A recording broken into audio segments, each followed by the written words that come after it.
Hey guys what's up, कैसे हैं आप लोग। चलिए स्टार्ट करते हैं आज क्लास 9 का फिजिक्स का पहला chapter, that is the motion. तो आइए बच्चों स्टार्ट करते हैं मोशन।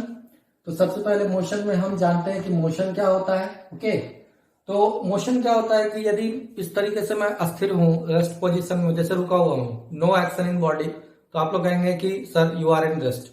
बट जैसे ही हम मूव करना स्टार्ट करते हैं तो आप कहेंगे कि sir now you are in motion. तो मेरे मूवमेंट में और मेरे स्टैटिक पोजीशन में क्या डिफरेंस था।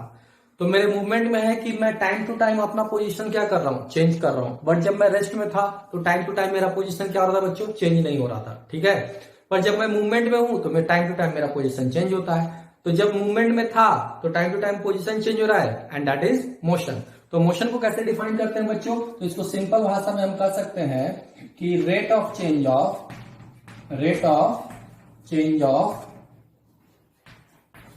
Position of the body is known as motion.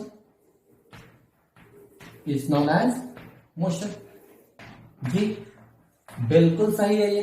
अब आपने कहा कि सर रेट ऑफ क्यों लिखा, तो जब भी हम किसी चीज को टाइम के रेस्पेक्ट में कंपेयर करते हैं, जब भी किसी हम क्वांटिटी को टाइम के रेस्पेक्ट में कंपेयर करते हैं, तो वहां पे हम क्या लिखते हैं, वहां पे हम लिखते हैं रेट ऑफ। इसलिए मैंने यहाँ पर मोशन किससे कनेक्टेड है, टाइम से। और कभी भी हम बॉडी के मोशन को किससे कंपेयर करते हैं, क्वांटिटी को टाइम से।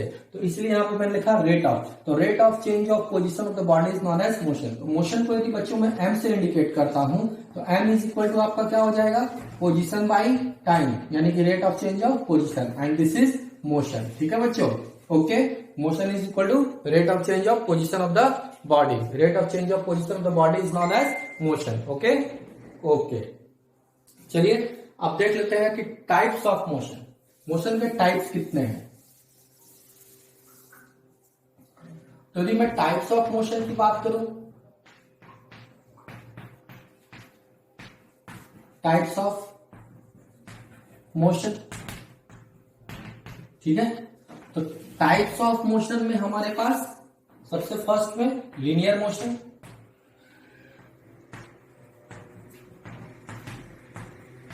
ठीक है। सेकंड में हमारे पास curvilinear motion,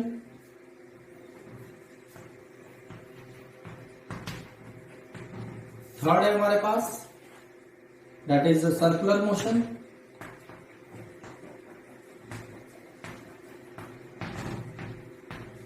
fourth rotatory motion,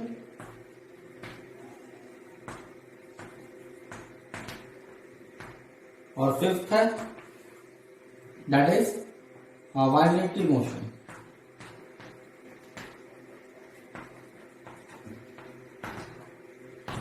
ठीक है, note it down.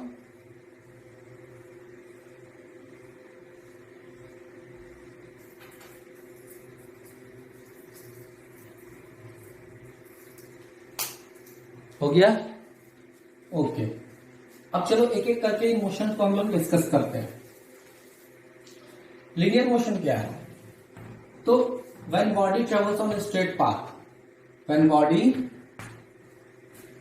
Moves on straight path, ST means straight path, when body moves on straight path, then the motion of the body is known as linear motion। ठीक है, जब body straight path पे move करता हो बच्चों, जब body कोई straight path पे मूव करता है तो उस मोशन को हम लोग कहते हैं लीनियर मोशन। जैसे एग्जांपल में मान लो कि ये कोई रास्ता है 10 किलोमीटर का, ठीक है। यहाँ पे कोई बॉडी है और ये बॉडी स्ट्रेट वे में इस रास्ते पे ट्रेवल कर रहा है, सीधा सीधा एकदम स्ट्रेट। तो इस बॉडी का मोशन क्या हुआ, इस बॉडी का मोशन हुआ लीनियर मोशन। ओके, ठीक है। नेक्स्ट है हमारा curvilinear motion. By name it is clear. Curvilinear motion. तो कर्वीलिनियर मोशन क्या है कि when body moves on curve path, curve path. When body moves on curve path, then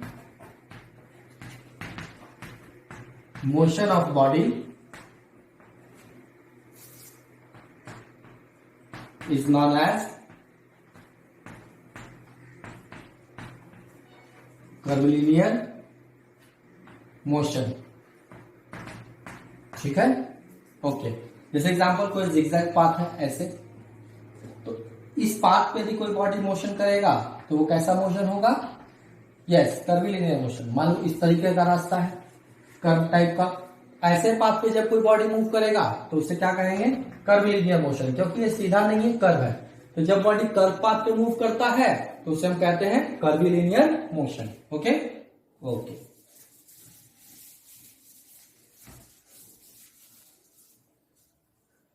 next है हमारा circular motion.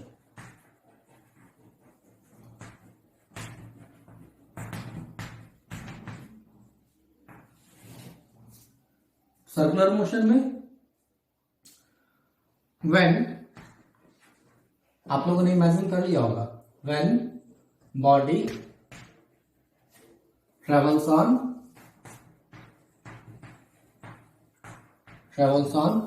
Circular path, yes, circular path, then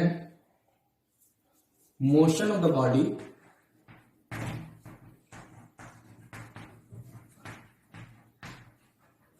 is known as circular motion. Circular motion, ठीक है। जब body circular path पे move करती है तो उस मोशन को हम लोग क्या कहते हैं? सर्कुलर मोशन, ठीक है। फॉर एग्जाम्पल, मान लो ये कोई सर्कुलर पार्क है, कोई पार्क है सर्कुलर, और यहाँ पे कोई एक बॉडी है, वो इस पाथ के चारों ओर क्या कर रहा है? घूम रहा है। तो इस बॉडी का मोशन क्या होगा? सर्कुलर मोशन, ठीक है। ओके ओके, बताओ।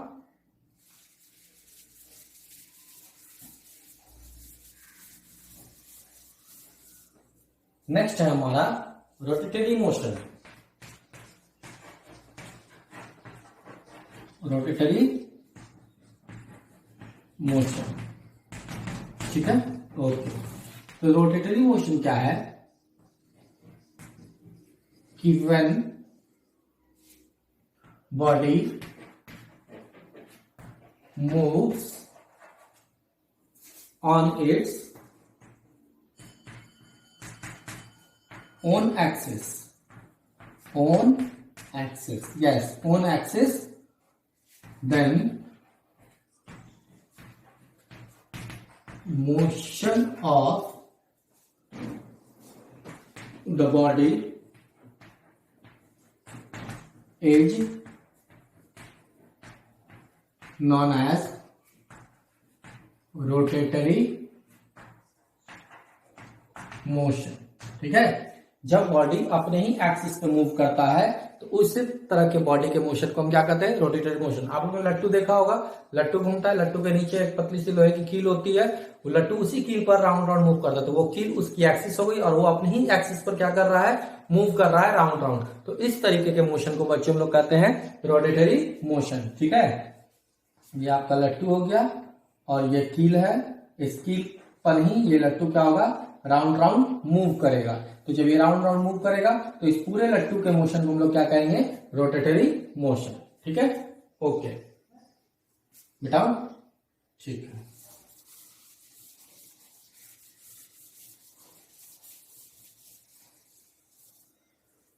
लास्ट टाइप का जो आपका मोशन है that is the vibratory motion.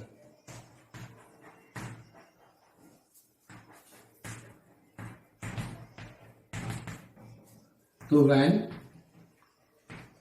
body moves to and fro continuously, to and fro. To and fro का मतलब होता है आगे और पीछे। When body moves to and fro continuously then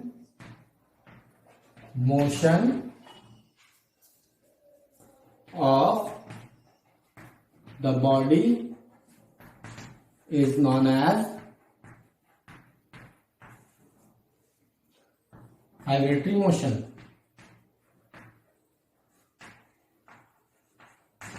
ठीक है, जब body to and fro move करता है अपने ही पोजीशन पे, तो इस तरीके के मोशन को, बॉडी के मोशन को हम लोग क्या कहते हैं, वाइब्रेटिंग मोशन। जैसे इमेजिन करो ये पेंडुलम है, तो ये पेंडुलम कभी इस पोजीशन पे आएगा, कभी इस पोजीशन पे जाएगा। ठीक है, तो कभी आगे कभी पीछे, कभी आगे कभी पीछे, और पेंडुलम का मोशन आगे पीछे कंटिन्यूअसली होता है। तो पेंडुलम का मोशन में क्या होता है, वाइब्रेटरी मोशन होता है। सेकंड एग्जांपल, यदि मैं अपने हैंड को शेक कर रहा हूं, ठीक है, मैं अपने हैंड को वाइब्रेट कर रहा हूं, हिला रहा हूं, ठीक है, कंटिन्यूअसली, तो एक बार आगे एक बार पीछे, आगे पीछे आगे पीछे, तो ये कंटिन्यूअसली मैं कर रहा हूं, तो that is known as my hand is in vibratory motion. Second example, जब कोई झूले पे बैठा हुआ व्यक्ति होता है, तो झूला पहले एक बार आगे, फिर पीछे, फिर आगे और फिर पीछे, आगे पीछे कंटिन्यूअसली करता है, तो motion of swing is also a vibratory motion. ठीक है, ओके,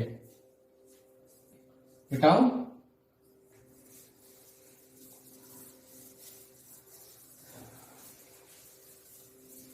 अब कई बच्चों के दिमाग में हिट करता है कि सर सर्कुलर मोशन और रोटेटिंग मोशन अच्छे से क्लियर नहीं हो पाया। तो आइए बच्चों, सर्कुलर मोशन और रोटेटिंग मोशन को मैं क्लियर करता हूं। सबसे पहले यहां पे सर्कुलर मोशन और यहां पे रोटेटरी मोशन। ठीक है, अब सर्कुलर मोशन में क्या है, सबसे पहला होता है कि सर्कुलर मोशन में body moves around on a circular path. यानी कि कोई बॉडी एक सर्कुलर पाथ के चारों तरफ क्या करती है, घूमती है, तो ऐसे मोशन को हम लोग क्या कहते हैं, सर्कुलर मोशन। ठीक है, अच्छा, रोटेटरी मोशन में क्या होता है, body moves on its own axis, body अपने ही एक्सिस पर मूव करता है। जैसे अर्थ, तो अर्थ मान लो कि इमेजिनरी एक्सिस है और अर्थ अपने ही एक्सिस पर घूमता है। जैसे यूं मैं घूम रहा हूं, तो ये मैं घूम रहा हूं एक ही पोजीशन पे है, और मैं अपने फुट यानी पैर पे घूम रहा हूं, तो पैर पे घूमते हुए मेरा पैर क्या हो गया, मेरा एक्सिस, और मैं अपने ही एक्सिस पर क्या कर रहा हूं, मूव कर रहा हूं। ठीक है, तो जब कोई बॉडी अपने ही एक्सिस पर मूव करता है तो उसे हम कहते हैं क्या, रोटेटरी मोशन। जैसे कि अर्थ अपने ही एक्सिस पर राउंड राउंड घूमता रहता है, तो दैट इज रोटेटरी मोशन, इसलिए रोटेशन कहते हैं उसको। अपने ही एक्सिस पर जब अर्थ मूव करता है उसको रोटेशन कहते हैं। ठीक है, तो उसी से आया रोटेटरी मोशन। सेकंड एग्जांपल, लट्टू अपने ही एक्सिस पर घूमता है, तो उसे हम कहते हैं रोटेटरी मोशन। थर्ड एग्जांपल, आपने अपना फैन देखा होगा, देखे फैन का जो बीच वाला पार्ट होता है, गोल वाला पार्ट, इसको हम लोग आर्मेचर ऑफ फैन कहते हैं। तो फैन से एक डंडा रॉड जुड़ा होता है, तो वो रॉड से वो फिक्स है, तो वो रॉड उसका एक्सिस हो गया, वो आर्मेचर उस एक्सिस पर क्या करता है, रोटेट करता है। तो फैन का आर्मेचर जो रोटेट करता है वो रोटेटरी मोशन होता है। जबकि जो उस आर्मेचर से ब्लेड्स जुड़े होते हैं इस तरीके से, जो फैन के 3 ब्लेड्स होते हैं, तो फैन के 3 ब्लेड्स जो मूव करते हैं, तो ब्लेड्स होता है सर्कुलर मोशन में, और जो आर्मेचर होता है वो होता है रोटेटरी मोशन में। ठीक है, ओके। नाउ सेकेंड है कि सर्कुलर मोशन में बॉडी कवर्स सम डिस्टेंस। ठीक है, लेकिन रोटेटरी मोशन में body do not cover any distance. Circular motion में बॉडी कुछ डिस्टेंस कवर करता है, लेकिन रोटेटरी मोशन में बॉडी डिस्टेंस कवर नहीं करता है। थर्ड है हमारा कि revolution of earth, revolution of earth क्या है? Revolution of earth is circular motion,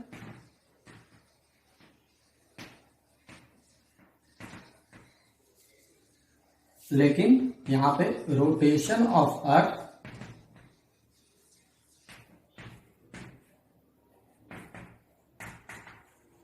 is rotatory motion. ठीक है बच्चों, है समझ में डिफरेंसेस? नोट डाउन कर लो।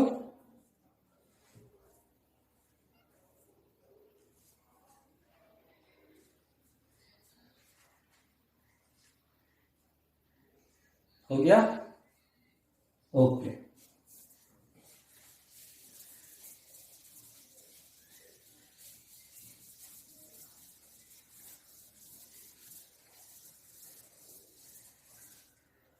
अब यहां पर अगले अपने पॉइंट में हम लोग कुछ पॉइंट्स डिस्कस करेंगे जो कि मोशन को क्या करता है? डिस्क्राइब करता है। तो मोशन को डिस्क्राइब करने के लिए दो टाइप्स की क्वांटिटी होती है, एक स्केलर क्वांटिटी और दूसरी वेक्टर क्वांटिटी। तो आइए सबसे पहले देखते हैं कि स्केलर क्वांटिटी क्या है। तो यहां पर सबसे first of all scalar quantity, A quantity which has both, which has magnitude, which has only magnitude आप कह सकते हैं, only magnitude is known as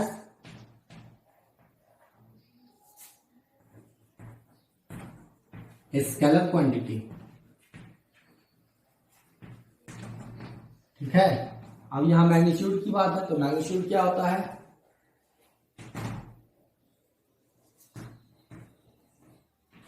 measurement quantity, measurement quantity इसको क्या बोलते हैं? मैग्नीट्यूड। जैसे कि 4 kg, 2 रुपीज, ₹2। ठीक है, 4 kg, ₹2, 5 लीटर, 5 सेकेंड। ठीक है, ये सब क्या है? क्वांटिटी है, मेजरमेंट है क्वांटिटी की। इन्हीं सबको हम लोग क्या करते हैं? Yes, magnitude. जैसे कि मान लो क्या दिया, 10 किलोमीटर, 5 मीटर, 6 सेंटीमीटर, ये सब सारे क्या है? मेजरमेंट। और इन्हीं को हम लोग क्या कहते हैं? मैग्नीट्यूड। तो वैसी क्वांटिटी जिसमें सिर्फ मैग्नीट्यूड होता है उसे हम लोग क्या बोलते हैं? Scalar quantity. तो स्केलर क्वांटिटी की यदि एग्जाम्पल देखेंगे तो क्या लिखेंगे? फॉर एग्जाम्पल, इसका एग्जाम्पल क्या है? इसका एग्जाम्पल आप टाइम ले सकते हैं, टाइम स्केलर, डिस्टेंस ले सकते हैं, स्पीड ले सकते हैं। ठीक है, पीटीसी और भी बहुत सारी क्वांटिटी है जो कि स्केलर होती है। क्लियर?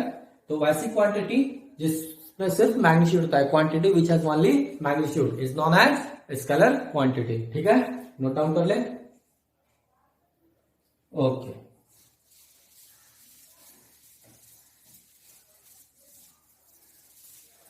अब मैं बात करता हूं अगली quantity, that is vector quantity. ठीक है, तो वेक्टर क्वांटिटी क्या होता है? क्वांटिटी विच हैज, यहां से ओनली मैं हटा देता हूं, which has both, which has both magnitude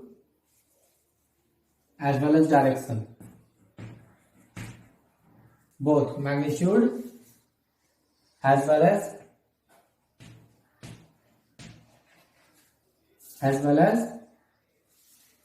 direction।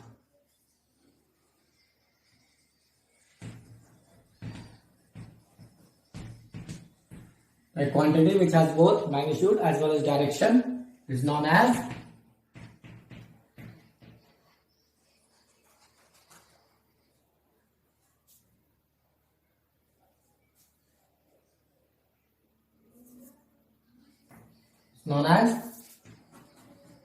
Vector quantity.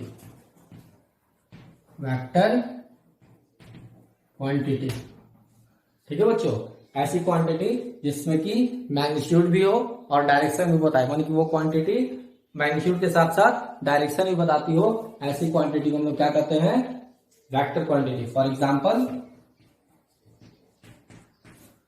Velocity, ठीक है, फिर मैंने लिया डिस्प्लेसमेंट,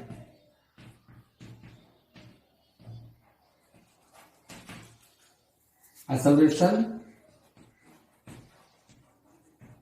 और भी बहुत सारी है, ईटीसी। ठीक है, तो जो क्वांटिटी मैग्नीट्यूड के साथ साथ डायरेक्शन भी बताए उसे हम लोग क्या कहते हैं, vector quantity. Okay okay,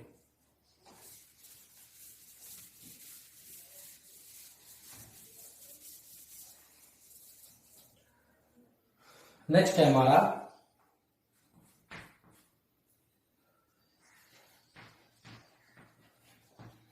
quantities which describe motion in scalar form। ठीक है, अब हम उन क्वांटिटीज के बारे में पढ़ेंगे जो मोशन को डिस्क्राइब करती हो किस फॉर्म में, स्केलर फॉर्म में। ठीक है, तो कौन कौन सी क्वांटिटी है, सबसे पहली क्वांटिटी है डिस्टेंस, उसके बाद है speed, and then after time. ठीक है, ये तीन क्वांटिटी है जो मोशन को डिस्क्राइब करती है स्केलर फॉर्म में। अब आइए इनको डिटेल में जानते हैं। ठीक है, ओके, तो इसको डिटेल में जानने से पहले एक टर्मिनोलॉजी मैं आप लोगों को बताता हूं जो थ्रू आउट द चैप्टर, पूरे चैप्टर में यूज होगा। वो कौन सी टर्मिनोलॉजी है, वो टर्मिनोलॉजी है रेफरेंस पॉइंट। रेफरेंस पॉइंट, या इसी को फ्रेंड्स हम लोग कहते हैं स्टार्टिंग पॉइंट। स्टार्टिंग पॉइंट, या इसी को हम लोग कहते हैं फ्रेंड्स इनिशियल पॉइंट।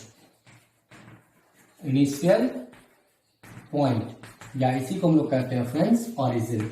ठीक है, इन सभी का मीनिंग सेम है कि वो पॉइंट जिसके रेस्पेक्ट में बॉडी मूव करना स्टार्ट किया, वो पॉइंट जिसके रेस्पेक्ट में बॉडी मूव करना स्टार्ट करे उसे हम रेफरेंस पॉइंट कहते हैं, स्टार्टिंग पॉइंट कहते हैं, या इनिशियल पॉइंट कहते हैं। इन सबका मीनिंग सेम है। तो यदि डिफाइन की बात करनी हो, कैसे डिफाइन करें सर, तो आइए डिफाइन करते हैं इसको। The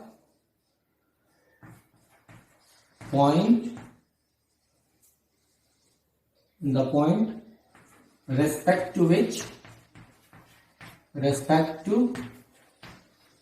which body start to move, यानी कि वो पॉइंट जिसके रेस्पेक्ट में बॉडी क्या करे, मूव करना स्टार्ट करे, is known as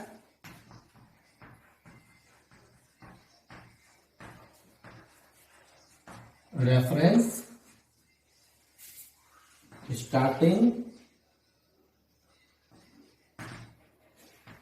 initial,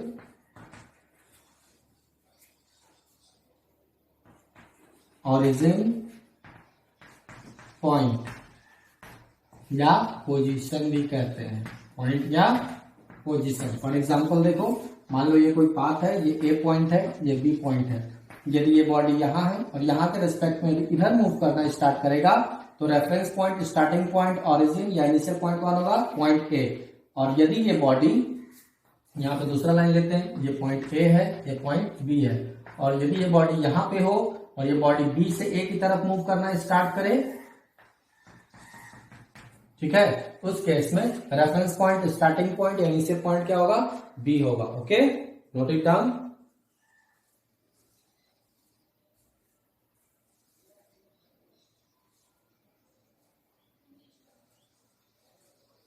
okay, now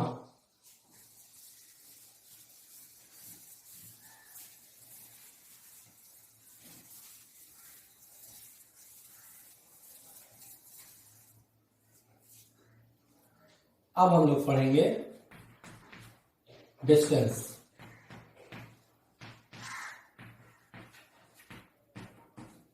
तो डिस्टेंस क्या होता है? डिस्टेंस की डेफिनेशन है बच्चों, the length of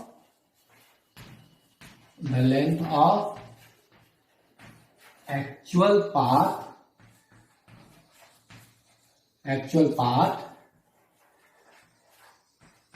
covered by the body. Yes, covered by the body is known as distance.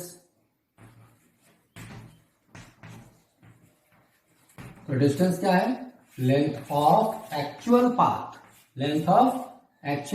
Path covered by the body is known as distance. जैसे example में मान लो ये कोई 10 किलोमीटर का पाथ है, ये पॉइंट ए है, ये पॉइंट बी है और यहाँ पे कोई पॉइंट सी है. ठीक है, अब बॉडी मान लो यहाँ पर है, पॉइंट सी पर बॉडी और ए से लेके सी तक का जो डिस्टेंस है वो आपका 5 किलोमीटर है. तो रिमेनिंग सी से लेकर बी तक का डिस्टेंस कितना होगा? 5 किलोमीटर होगा, यानी कि सी पॉइंट एग्जैक्टली मिड है. अब मान लो ये बॉडी फर्स्ट ऑफ ऑल इधर मूव करता है बी की तरफ, सी टू बी. तो सी से बी जब मूव करेगा बॉडी तो कितना होगा? सी टू बी 5 किलोमीटर. ठीक है, अब ये बॉडी क्या करता है कि जब ये बॉडी यहाँ पर पहुंच गया, ठीक है, अब ये बॉडी बी से ए की तरफ मूव करना शुरू करता है. ठीक है, तो जब बॉडी बी से ए की तरफ आया तो B A is equal to कितना हो गया बच्चों? 10 किलोमीटर. तो टोटल कितना हो गया? Total that is equal to 10 और 5 15 किलोमीटर. तो आपसे पूछे कि अब डिस्टेंस इस बॉडी ने कितना कवर किया, तो इस बॉडी ने टोटल डिस्टेंस कितना कवर किया? 15 किलोमीटर. क्यों? क्योंकि ये पहले यहां गया 5 किलोमीटर गया, फिर बी से ए पे आया 10 किलोमीटर आया. तो लेंथ ऑफ एक्चुअल पाथ, कितना लेंथ इसने कवर किया? तो इसने लेंथ 15 किलोमीटर कवर किया और ये जो लेंथ इसने कवर किया दैट इज डिस्टेंस. ठीक है, आइए एक और एग्जांपल समझ, चलो यहां देख लेते हैं. मान लो ऐसा कोई पाथ है, ये O है, ये A है, ये B है. ठीक है, ओके. अब ये बॉडी यहां से यहां का जो है वो मान लो कि 12 है, 12 किलोमीटर और ये जो है आपका 5 किलोमीटर. ठीक है, तो बॉडी यहां से यहां पहले गया तो 12 किलोमीटर, फिर यहां से यहां गया कितना? 5 किलोमीटर. तो टोटल कितना किया? AO 12, यहां मैं लिख रहा हूं AO इक्वल टू 12 किलोमीटर और OB इक्वल टू 5 किलोमीटर. तो टोटल इसने कितना कवर किया? 17 किलोमीटर. यानी कि बी तक पहुंचने में इसने कितना लेंथ कवर किया? 17 किलोमीटर. तो कोई आपसे डिस्टेंस पूछे तो कितना कहेंगे? 17 किलोमीटर. ठीक है, क्लियर? Okay, clear? ओके, चलिए एक और एग्जांपल देख लेते हैं. मान लो कि कर्व पाथ है, सपोज दैट इस तरह का पाथ है. तो ये हर जो है ये 2 किलोमीटर का है, ये भी 2 किलोमीटर, ये भी 2 किलोमीटर, ये भी 2 किलोमीटर. यानी कि हर स्लैग आपका 2 किलोमीटर का. कोई बॉडी यहां से गया, यहां पर आकर रुक गया. अब ये बॉडी स्टार्ट यहां से किया था लेकिन यहां से आके रुक गया था. ठीक है,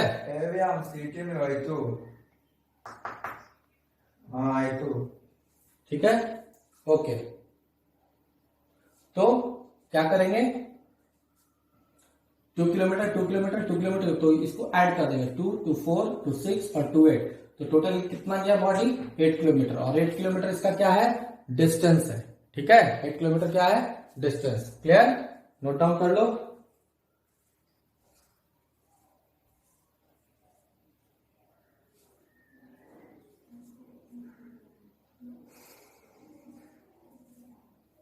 ठीक है, अब है कि हम लोग डिस्टेंस को इंडिकेट कैसे करते हैं.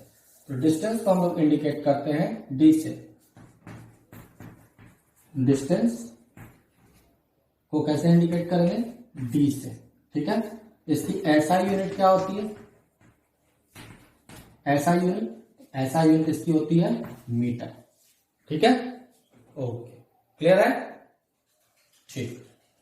अब मैं यहां पर आपको एक क्वेश्चन देता हूं, वो क्वेश्चन आप खुद से करेंगे HW में. यदि वो क्वेश्चन आपसे बना तो ठीक, नहीं बना तो अगले वीडियो में मैं उसे एक्सप्लेन करूंगा. बहुत इजी क्वेश्चन है, आप ध्यान देंगे तो बन जाएगा. कैलकुलेट द डिस्टेंस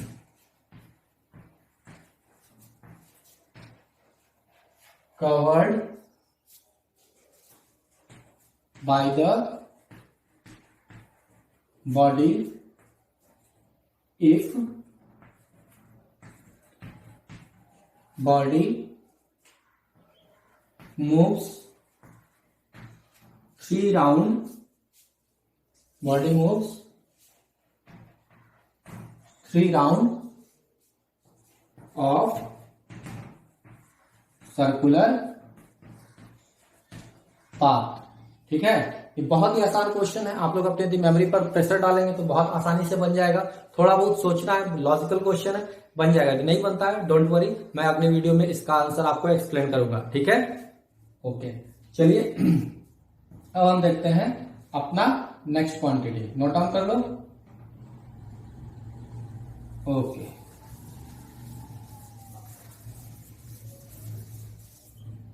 अब हम पढ़ेंगे स्पीड के बारे में। स्पीड क्या होता है? ठीक है, तो स्पीड को हम लोग मेजरिंग रेट ऑफ मोशन भी बोलते हैं। Measuring rate of motion. What is speed? Speed is a measuring rate of motion. ठीक है, स्पीड को हम लोग मेजरिंग रेट ऑफ मोशन भी बोलते हैं। अब स्पीड को डिफाइन कैसे करेंगे? तो डिफाइन करने के लिए हम कह सकते हैं इसको बच्चों rate of change of distance. Rate of change of distance covered by the body. Rate of change of distance covered by the body is known as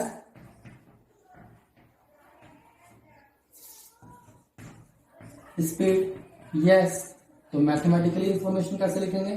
speed को हम लोग एस लिखेंगे, डिस्टेंस को डी लिखते हैं और टाइम को T लिखते हैं। देखो यहाँ पे रेट ऑफ का यूज किया, तो रेट ऑफ का मतलब कंपेयर्ड बाय टाइम, तो S is equal to D by T. यदि इसके ऐसा यूनिट की बात करें हम, ऐसा unit of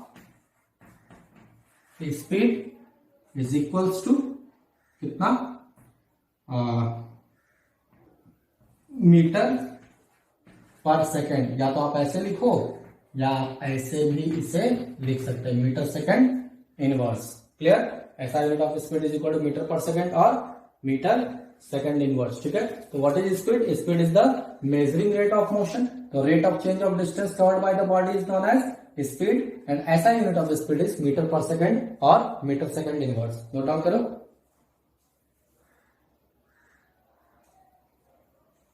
speed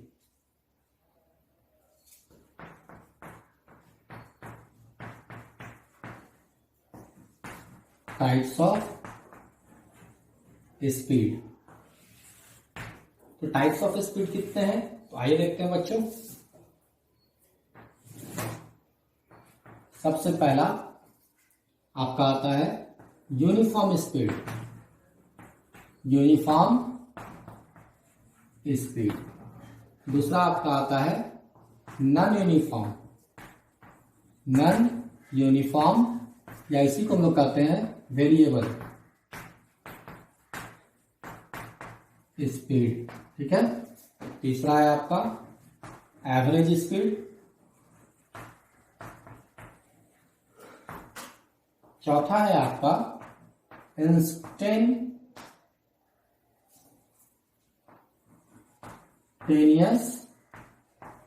instantaneous speed. तो ये 4 तरह के स्पीड हमें पढ़ने हैं। यूनिफॉर्म स्पीड, नॉन यूनिफॉर्म या वेरिएबल स्पीड, एवरेज स्पीड और इंस्टेंटेनियस स्पीड। ठीक है, तो हम इन सारे स्पीड को डिटेल में अपने अगले वीडियो लेक्चर में पढ़ेंगे। ठीक है, यदि आपको वीडियो अच्छी लगी हो तो चैनल को लाइक करें, सब्सक्राइब करें और मजे में पढ़ाई करते रहें, क्योंकि ये चैनल पर आपको आपके सिस्टमेटिक सिलेबस वाइज आपको पढ़ाया जाएगा। और वीडियो कैसा लगा कमेंट करके जरूर बताएं। यदि कोई प्रॉब्लम हो तो कमेंट में बताएं। Okay, thank you and have a nice day.